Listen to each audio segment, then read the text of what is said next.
E aí, mundo, como vocês estão? Espero que esteja todo mundo bem. No vídeo de hoje eu vou falar pra vocês quais foram os melhores livros que eu li em 2024.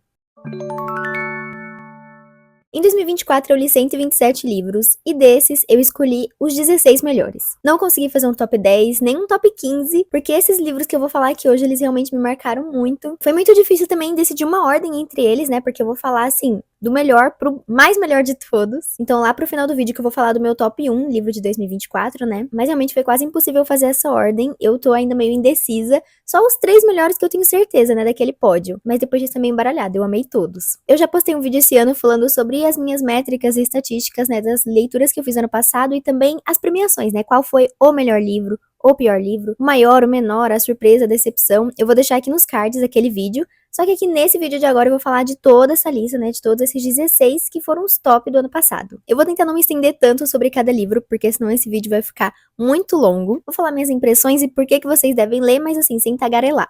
Se vocês quiserem ver minha opinião mais a fundo, uma resenha mais detalhada, eu vou deixar aqui nos cards a playlist com todos os vídeos de leituras do mês. E aí é só ver a resenha do livro específico que você quer saber, né, no Lidos do mês. Eu sempre coloco a capinha do livro na capa do vídeo. Então vamos lá que eu vou falar de bastante livro aqui hoje, né? Mas antes de começar, antes de prosseguir, vou pedir pra você se inscrever aqui no canal caso você ainda não seja inscrito e ativar o sininho de notificações, dar o like no vídeo, hypar o vídeo também. Se você quiser me acompanhar pelas outras redes sociais, eu tô pelo TikTok, pelo Instagram, pelo Scooby. O link pra cada uma delas vai estar aqui na descrição do vídeo. E também convido vocês a fazer parte do clube de membros do canal. A gente tem um grupo privado no Telegram que a gente conversa todo dia sobre várias coisas. Todo mês a gente também escolhe um livro pra ler junto e conversar sobre ele. Tem sorteios, tem mimos, tem vários benefícios. O link para saber mais vai estar passando na tela e vai estar na descrição. Não deixa de dar uma olhadinha depois, que é um jeito de você ajudar muito mais o meu trabalho. Agora vamos lá, né? O 16º melhor livro de 2024 foi O Parque das Irmãs Magníficas, da Camila Sousa Viada. Esse livro conta a história da Camila, que é uma travesti que morava em uma cidadezinha ali do interior, mas ela se muda pro centro e começa a ter uma vida mais badalada e ter mais contato com outras travestis, justamente quando ela começa a frequentar esse parque, né, que é um local em que essas travestis se prostituem. Então elas acabam formando um grupo, uma família encontrada em que cada uma ajuda a outra.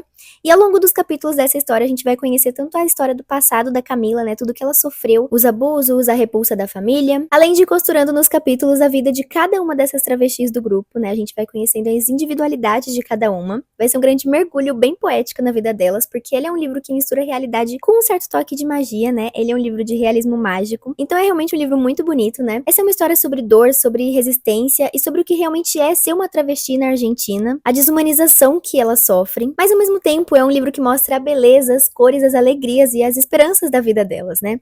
Que apesar de tudo, a vida das travestis é uma festa. Outro que virou favorito no passado foi Uma Farofinha, Malibu Renasce, da Taylor Jenkins Reid. Esse livro é uma espécie de ficção histórica, né, porque a gente acompanha essa família de 4 irmãos. Lá pelos anos 80, eles são filhos de um cantor muito famoso, só que ele foi um pai extremamente ausente. E todo ano esses irmãos, eles se reúnem para fazer uma festa, assim, inesquecível, grandiosa.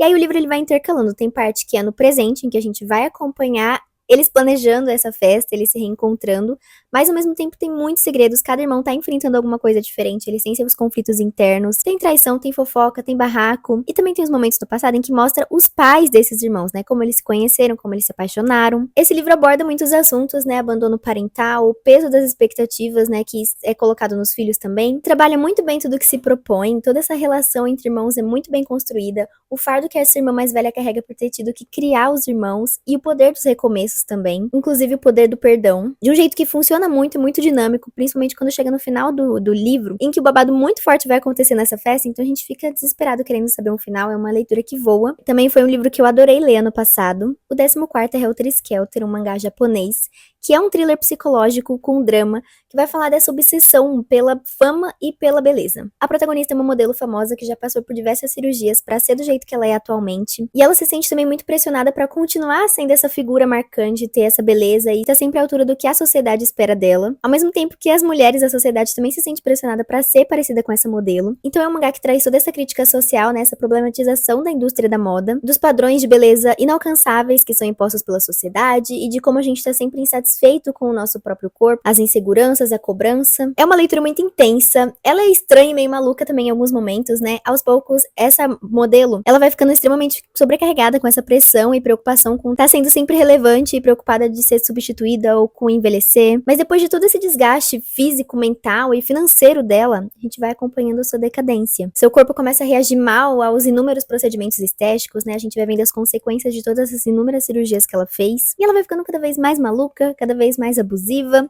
Ele é um livro que é um pouco similar também com a ideia de A Substância, né? O filme. É uma história super interessante que sabe exatamente onde criticar. Ela toca nas problemáticas certas. E tem também até uma trama secundária, porque tem um detetive investigando ali essa clínica que a modelo faz as cirurgias, porque é uma clínica ilegal. É um mangá extremamente bem feito, que só não é tão bom no seu final, mas é porque tem toda uma explicação, né? A autora, ela sofreu um acidente e não conseguiu terminar de escrever esse mangá. O final dele foi baseado nos rascunhos dela, mas fora isso, ele é uma obra completa e muito bem feita. Lutas e Metamorfoses de uma Mulher é um livro da França autobiográfico. O autor ele escreve relatos da sua vida, né? E nesse especificamente ele vai falar sobre a vida da mãe dele. É um relato bem íntimo sobre a vida e sobre a jornada de libertação e transformação dela, que sempre foi oprimida, diminuída, o marido a maltratava, ela teve que desistir dos seus próprios sonhos em prol da família. Era uma mulher que não vivia por ela. Ela vivia apenas pelo marido e pelos filhos. Ela vivia uma realidade, assim, realmente muito triste. E além dessa violência de gênero, também tem toda a violência social, né, do Estado contra os pobres, porque eles eram uma família que tinham péssimas condições financeiras, então o filho, ele vai retratar tudo que eles tinham que passar, todas as humilhações cotidianas que a mãe dele sofria, né, por ser mulher, por ser pobre. Quando ele foi ficando mais velho ali pela adolescência, ele começou até a sentir vergonha da família dele, por ele ter essa origem humilde, então ele tenta até, de certa forma, se redimir através desse livro. O livro também aborda alguns pontos sobre sexualidade, né, porque isso era uma coisa que ele reprimia muito dentro dele. Ele sempre sofreu muita homofobia, tanto dentro de casa quanto fora, e de certa forma isso acabou interferindo na relação entre ele e a mãe dele. Só quando ele é bem mais velho, né, já saiu da casa dos pais, que ele começa a trabalhar mais e ter uma relação melhor com a mãe, e tenta convencê-la a sair dessa situação. Então esse livro, a história da mãe dele, é a história de uma pessoa que lutava pelo direito de ser mulher. Ela viveu ali muitos anos de não existência, que era imposto pela relação dela com o marido, com a sociedade. É um relato realmente muito bonito, muito inspirador também, que eu adorei ler. O 12º melhor livro de 2024 foi Amanhã, Amanhã e Ainda Outro Amanhã. Esse é basicamente um romance de formação, é um livro que a gente acompanha os personagens desde que eles são crianças até a sua vida adulta. São 3 amigos aqui vivendo, né, as experiências da vida, como o que a gente passou molda quem a gente é, molda as decisões que a gente toma, as idas e vindas das relações humanas, né, a complexidade que é viver. É muito bonito o jeito que a gente vai vendo esses 3 amigos ao longo dos anos. Muita coisa acontece, o livro aborda muita coisa também. Ele fala sobre a dificuldade de você se encontrar, tem coisas sobre deficiência, sobre machismo, sobre racismo, relacionamento abusivo, sexualidade e fama também, porque esses amigos, eles criaram um jogo juntos. Quando eles estavam ali na faculdade, né, e esse jogo acabou fazendo muito sucesso, então eles abriram uma empresa de jogos. Uma empresa, de certa forma, muito famosa na área. E essa questão dos jogos é também bem presente na história, sabe? É muito criativo isso, o jeito que a autora mostra o poder dos jogos como uma forma de contar histórias. Eu adorei esse livro, sabe? Eu adorei estar com esses personagens. Em muitos momentos eles são chatos, afinal, quem não é chato, né, ao longo da vida? É um livro longo, porque são longos anos da vida desses personagens, mas é lindo de acompanhar. É muito bom. Nada digo de ti que a gente não veja. Mais uma vez, Eliana Alves Cruz na lista de melhores livros do ano, né? Em 2023, Solitária foi meu favorito do ano. E agora a gente tem esse aqui, que é uma ficção histórica que se passa ali na época do Brasil Colônia. A gente acompanha um grande núcleo de personagens, né? Tem uma família muito rica, tem também os escravizados, tem uma moça que é uma espécie de curandeira ali, tem também um frei, que ele foi pra esse vilarejo só pra ver se estava tudo seguindo as regras, né? Só pra ver se estava tudo em ordem. E spoiler, não estava, porque cada um tem seus segredos, cada um tem seus conflitos internos, cada um tem seus problemas que eles fingem que não tem. A gente tem aqui relacionamentos proibidos, tem bissexualidade reprimida, tem traição, tem fofoca, tem gente ameaçando os outros. O livro vai aos poucos trazendo esses vários pequenos mistérios que depois vão se conectar. Tem muitas nuances nessa história, sabe? E basicamente é sobre corrupção. A corrupção é pior do ser humano, mas também o melhor de alguns outros seres humanos. É um livro de pouquinhas páginas, mas mesmo assim é uma história assim muito complexa e completa. É muito bem pesquisado, fala do ciclo do ouro, fala das condições desumanas que os escravizados, as crianças tinham que passar. Tem um narrador improvável, que é um detalhe muito interessante nessa história, né? E é uma história que resgata a ancestralidade. É uma história sobre resistência e sobre memória. Os Possuídos, da minha querida autora favorita, Ursula Le Guin. É uma ficção científica, gente, que é uma distopia com utopia também. Porque a gente tem 2 planetas que são o oposto um do outro. Em um, a gente tem um sistema meio parecido com o nosso aqui, tá? É um sistema muito capitalista, em que a gente tem muitos recursos naturais, mas que estão sendo extremamente explorados, e tem uma grande desigualdade social. Tem gente passando fome, tem gente na miséria, tem umas poucas pessoas extremamente ricas. E aí, no outro planeta, é o contrário. Você trabalha pelo bem social. Então, todo mundo compartilha tudo, todo mundo tem que ter casa, todo mundo tem que ter emprego, todo mundo tem que ter educação. É sempre ali tudo em prol do bem coletivo. Mas, mesmo na utopia, a gente sempre tem alguns problemas, né? E o personagem, ele vive nesse planeta utópico, com essa sociedade anarquista. Ele é um físico muito estudioso, e ele acabou descobrindo uma coisa que pode mudar o rumo dos planetas ali, o rumo da física. E ele tá planejando unir, né, criar uma união planetária. E então ele viaja até outro planeta, o planeta capitalista, para tentar estudar mais, né, e estabelecer essa união. E aí o livro vai intercalando entre o presente, em que o bichinho, o físico, está indo pro planeta, está conhecendo as coisas diferentes do planeta, tentando se adaptar e tentando não enlouquecer também com tanto de informação. E também tem os momentos no passado que é a infância dele. Como que foi a vida dele ali naquele planetinha, né? Aquele planetinho utópico. E a gente vai ver que todos os sistemas, qualquer ideologia política, sempre vai ter os seus defeitos. Esse livro, ele vai ter grandes críticas sociais, sabe? Ele tem toda essa discussão antropológica muito bem feita, porque a gente tem aqui esse choque cultural entre essas duas sociedades, né? Esses dois planetas que são extremamente diferentes entre si. Vai falar de liberdade, de individualismo, de desigualdade de gênero. Ele consegue descrever perfeitamente os problemas sociais que a gente tem atualmente. É verdadeiro, é profundo, é uma das ficções científicas das melhores. Ah, e esse peguem, Homens Pretos Não Choram, do Stefano Volpe. É uma coletânea de contos que vai falar da complexidade da masculinidade preta e periférica no Brasil. Então vão ser vários contos diferentes que vão falar de temas diferentes, né? Tem contos sobre paternidade, sobre solidão, sobre aceitação, sobre traumas, sobre arrependimentos. Cada um dos contos vai ser diferente entre si, mas eles vão estar sempre focando naquilo que é mostrar que homens podem sim ser vulneráveis. A gente tem nessa construção social esse estereótipo de que o homem que demonstra seus sentimentos, que demonstra vulnerabilidade, vai ser associado à fraqueza ou minimizado de alguma forma. Mas o que a gente tem nesse livro justamente são homens que choram, homens que sentem. São histórias simples, mas que são muito profundas. E vou mostrar como raça, gênero e classe moldam a identidade da pessoa. A Parábola do Semeador, da Octavia Butler, foi mais um clássico favorito do ano passado. Essa é uma distopia que se passa no ano de 2024, né? A gente tem uma crise ambiental que foi causada pelo aquecimento global. Então tiveram várias consequências ambientais, econômicas e sociais. O mundo tá basicamente um caos. E esse livro é uma espécie de, assim, história de amadurecimento, né? Um romance de formação, porque a gente acompanha uma personagem por alguns anos. Ela tá ali lutando por sobrevivência. Ela cresceu sempre muito próxima da igreja, porque o pai dela é pastor, então ela conhece passagens bíblicas, dogmas, ideais cristãos. Só que assim, do jeito que o mundo tá, ela passa a desacreditar dessas coisas. Esse é um livro que ele traz crítica social, mas também com bastante espiritualidade, porque essa personagem passa a desacreditar desse Deus, mas ela ainda busca algo em que acreditar, né? Ela ainda busca uma esperança. Porque é o que você acredita que te move. Então ela começa a refletir e pensa, qual que é a maior certeza que a gente tem? A mudança. E o que a gente pode fazer? Se adaptar.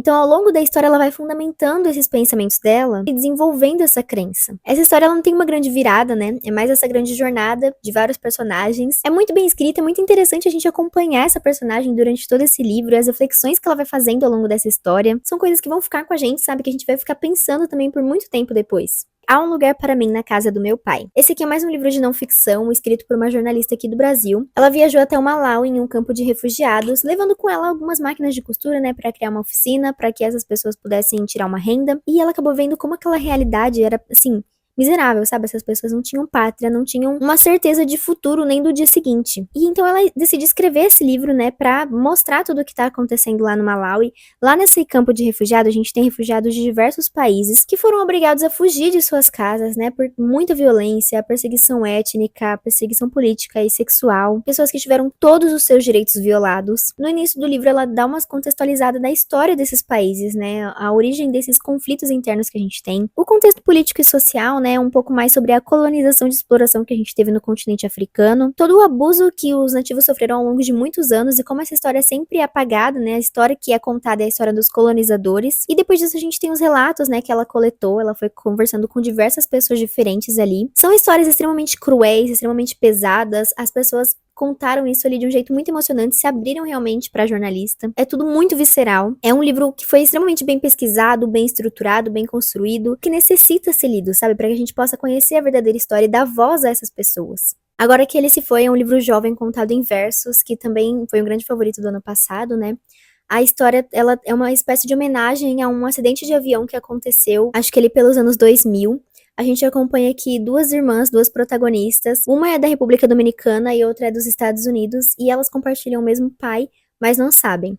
O pai guarda esse enorme segredo, né? Ele passa a maior parte do ano lá nos Estados Unidos, mas na época das férias ele vai para a República Dominicana ficar com a outra filha. E acontece que nesse ano, né, em que elas têm 17 anos, o avião em que ele está cai. E aí que todo esse segredo é revelado e elas vão ter que lidar com tudo isso, né? Lidar com diversas descobertas, com esse segredo que foi revelado, com a família que elas estão descobrindo e principalmente com o luto. Com essa saudade que elas sentem do pai e com essa saudade do tempo que elas não tiveram com uma irmã. É muito sensível o jeito que ele trata essa ausência de algo que elas não sabiam que tinham. Quando elas descobrem uma outra, são muitos sentimentos conflituosos. E essas meninas têm realidades, têm vidas muito diferentes, né? Então o livro também vai falar de raça, de sexualidade, da dificuldade do acesso à educação, né? Por conta da desigualdade social. Até tráfico sexual também, né? Em certos momentos ele é bem pesado. E também da luta pelos sonhos, da luta pela sua identidade, vai intercalando pontos de vista de cada uma delas, então a gente vai acompanhando o que uma acha da outra, depois o que outra acha da uma. E é isso, é uma história sobre as consequências que gerou para as vítimas indiretas, né, desse acidente de avião. Todos os trâmites também sobre enterros, sobre heranças, sobre processos. É muito tocante essa história. Chegamos no top 5 melhores de 2024. E o quinto melhor foi Novembro de 63, do Stephen King. Esse é um big calhamaço que mistura ficção científica com romance histórico, né? O personagem, ele é do ano de 2011, mas ele descobre um jeito de viajar no tempo pro passado e ele vai tentar voltar para impedir o assassinato do presidente Kennedy em 63. Então tem todo um contraste de gerações, né? Ele aprendendo a viver em um tempo que não é o dele. E essa ambientação dos anos 50 e 60 é muito bem feita, tem muita riqueza de detalhes. O King, ele realmente fez uma grande pesquisa para conseguir apresentar isso pra gente, né? Até mesmo sobre o assassinato do presidente, né? Tem várias teorias da conspiração sobre o assassino. É uma história também muito de suspense, né? Tem vários momentos de tensão que a gente não sabe o que vai acontecer. A gente fica bem preso ali na história. Tem esses momentos de romance, fala de amor, de escolhas e de confiança. E também tem diversas reflexões sobre a vida e sobre as reverberações dos nossos atos. Porque ele vai alterar o passado, mas isso vai ter um preço. São consequências imprevisíveis. Então, em toda essa questão do efeito borboleta trabalhada, sabe? Porque uma pequena mudança aqui pode causar uma grande mudança no futuro. É realmente uma história extremamente bem escrita, bem construída, bem pensada. É um dos melhores livros do Stephen King. Tem um dos melhores finais do Stephen King também. É um final muito bonito e emocionante. Foi um calhamaço que eu amei ler. Em quarto lugar tem mais um livro nacional, Como se fosse um monstro. Esse livro sabe exatamente como tratar de um assunto delicado, sabe? É a história de uma mulher que trabalhava de barriga de aluguel. Uma jornalista, ela viaja, né, até, não lembro onde agora, pra conversar com essa moça, porque assim, muitos anos antes estourou esse caso, né? Saiu nos jornais de uma pessoa que denunciou esse sistema de barriga de aluguel, essa espécie de empresa, e aí a jornalista pergunta sobre a história dessa mulher que trabalhava de barriga de aluguel remunerada no Brasil, que é extremamente proibido, é um crime. Então tem momentos no livro que é a interação entre a jornalista e a entrevistada, mas a maioria do livro é o relato do passado dessa moça, que ela saiu do interior e viajou pra Brasília, né, pro centro, e se aproveitaram da situação de vulnerabilidade dela, de falta de escolaridade, e aliciaram ela nesse sistema de barriga de aluguel, e tudo que ela conseguia pensar era no sustento que ela conseguiria prover pra família dela lá no interior. Então é tudo um conflito que ela sente com ela mesma. E essa dualidade de saber que ela tava fazendo algo errado, mas pensando só na família, pensando no futuro. Ela tá sempre entre a culpa e entre o direito de poder escolher. Toda a relação que ela tinha ali com o próprio corpo, que era a ferramenta de trabalho dela. Os limites da maternidade. As dificuldades que ela teve que enfrentar. Fala também sobre esse controle sobre o corpo feminino. E esse questionamento, né? Se é um instinto realmente ou se é uma expectativa social. É um livro que dá para abordar muitas discussões, sabe? A gente consegue olhar para essa problemática de muitos pontos de vista. É uma escrita simples, mas é uma história muito forte. Chegamos no top 3 melhores de 2024. Esses aqui foram os mais. Eu tenho muita dificuldade de dar 5 estrelas pra um livro, porque pra mim, pra ter 5 estrelas tem que ser perfeito, não tem nenhum defeito. E ano passado eu só dei 5 pra 2 livros, que é o top 2 desse vídeo. Agora o terceiro ainda foi 4,5, que foi Uma Mulher Não É um Homem. Nossa, esse livro é muito bom. É um livro basicamente de um segredo de família. A gente conhece 3 gerações de mulheres palestinas enfrentando desafios culturais por viver em um outro país, né? Elas vieram da Palestina e foram para os Estados Unidos, então tem todo o preconceito também que elas sofriam por ser imigrantes, além da luta por liberdade, essa busca por conseguir um futuro melhor. São mulheres que viveram em épocas e países diferentes, né? Mas mesmo assim, o peso cultural da submissão da mulher cai sobre todas elas igualmente. Elas estão ali no momento dos 17 anos em que elas são pressionadas a encontrar um marido, sendo que elas tinham ambições maiores, elas queriam viver pra elas mesmas. Elas veem que a mãe delas vive uma vida sem amor, sem esperança, sem liberdade, e elas queriam um futuro diferente, queriam estudar, mas uma mulher não é um homem. O livro vai tendo a perspectiva, né, dessas 3 mulheres, e a gente entende por que cada uma é do jeito que é, faz as coisas que faz. E essa família, que é majoritariamente composta de mulheres, é uma família fragmentada, uma família fragilizada, e que guarda esse grande segredo, que uma hora vai ser revelado. Aí vai ser um big babado, gente, vai ser uma bomba. É um livro rico de diversas formas, sabe? Tanto na história, quanto nas questões culturais que a gente tem também. Fala de culinária, de costumes e hábitos, fala até das lembranças de alguns personagens, né, na invasão da Palestina, mas fala principalmente sobre os abusos sofridos diariamente por se ser mulher. Eu achei fenomenal, sabe? É muito emocionante. O livro mais lindo que eu já li. Nossa, dá vontade de chorar, de tanto que eu amei esse livro, sabe? Êxtase e Outros Contos foi o segundo melhor livro que eu li ano passado. Nessa coletânea a gente tem 5 contos mais relevantes dessa autora, né, que é da Nova Zelândia. São contos bem curtinhos que a gente lê bem rapidinho, mas que assim, causam uma epifania na gente, assim como causaram uma epifania na personagem. Porque são histórias de momentos cotidianos, mas a autora consegue transformar essa rotina, esse dia a dia, em momentos de muita beleza, de muita reflexão. Em todos os contos a gente tem essas protagonistas mulheres que, assim, sentem com muita intensidade, que pensam muito, pensam até demais, e que vivem. Elas estão ali vivendo, são contos que vão falar de felicidade, contos que vão falar de traição, ou de luto, ou até de solidão. E é muito interessante que a autora consegue também trazer críticas sociais dentro desses contos, às desigualdades tanto de gênero quanto de classe, e também aos comportamentos, né, essa cultura burguesa e elitista da época ali, dos ingleses. Os contos, eles vão começar de um jeito que parece até simples, mas ao longo das palavras, ao longo das páginas, eles vão crescendo, vão nos conquistando, vão trazendo também muitas coisas. A gente vai conhecer os desejos mais íntimos, os conflitos internos, as complexidades da alma humana. A autora trabalha as nuances das relações humanas de um jeito muito sensível. Os contos são profundos, são melancólicos, são lindos. A autora prestava atenção em cada detalhe da sua escrita, então ela pensava minuciosamente nas palavras que iam compor cada frase para ter até uma sonoridade legal, é de uma beleza indescritível. Toda mulher, um pouquinho maluca, mulher que pensa demais, tem que ler esse livro, tem que ler, é obrigatório.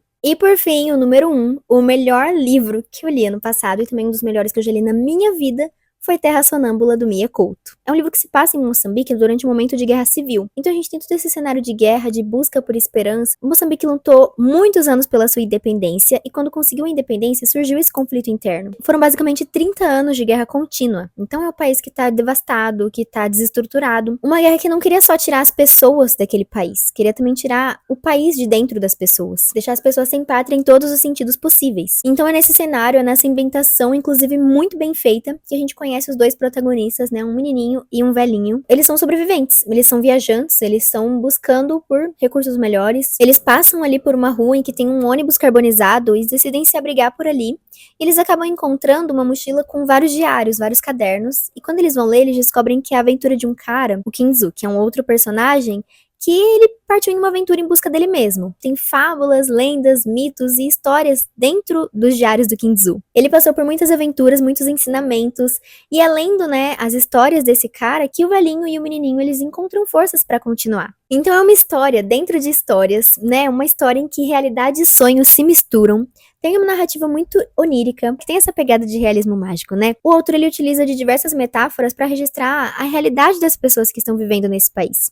Eu acho que o livro mais bem escrito que eu já li. Eu adorei a escrita desse autor, eu fiquei, assim, embasbacada com o quão bonita uma escrita pode ser. E a história em si também é muito bonita, né? Ela basicamente fala sobre, assim, o poder, a força da memória, da imaginação e da contação de histórias. Esse livro é mágico, por isso que ele foi o melhor que eu li ano passado. E é isso, gente. Esses foram os 16 melhores livros que eu li ano passado. Eu espero muito que eu tenha conseguido convencer vocês a ler pelo menos um deles, porque eu juro que valem muito a pena. Vocês não vão se arrepender, não tem como. Eles são muito incríveis. Só literatura de qualidade aqui. Daqui a alguns dias eu vou postar o oposto, né? A lista dos piores livros que eu li em 2024. Então fiquem de olho, fiquem ligados pra não perder o próximo também, pra já saber qual livro também não chegar perto, né? Enfim, eu espero muito que vocês tenham gostado e até o próximo vídeo.